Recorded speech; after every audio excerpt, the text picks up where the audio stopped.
Hello అండి, ఈరోజు నేను క్యాబేజీ ఫ్రై చేయబోతున్నాను.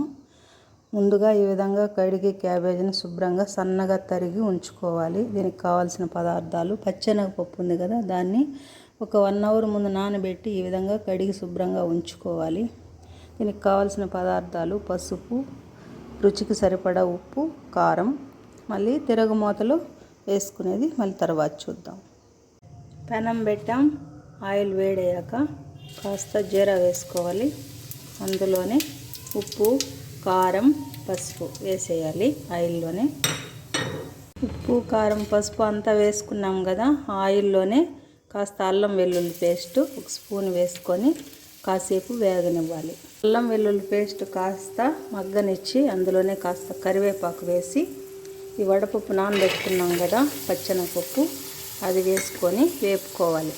పచ్చెనగపప్పు కాస్త మగ్గింది కదా ఆయిల్లో, ఇందులోనే మనం తరిగి ఉంచుకున్న క్యాబేజ్ వేసి కాస్త మగ్గనివ్వాలి. ఈ విధంగా సన్న మంట మీద కలుపుతూ ఆయిల్లోనే కాసేపు పచ్చి వాసన పోయేదాకా కలుపుతూ ఉండాలి. ఆయిల్లోనే కాస్త మగ్గింది కదా, ఇప్పుడు మనం తగినన్ని వాటర్ వేసుకోవాలి. మనకు కాస్త ఎక్కువ గ్రేవీ కానీ కొద్దిగా కావాలనుకుంటే వాటర్ కొద్దిగా ఎక్కువ వేసుకోండి, లేదంటే పొడి పొడిగా కావాలనుకుంటే వాటర్ కాస్త తగ్గించేయచ్చు. ఇంతేనండి, వేడి వేడి క్యాబేజ్ ఫ్రై రెడీ అయిపోయింది. ఇది ఇంకోలాగా కూడా చేసుకోవచ్చండి. ప్రస్తుతానికి నా దగ్గర కొబ్బరి లేదు, లేదంటే కొబ్బరితో కానీ చేస్తే ఇంకా బాగుంటుంది.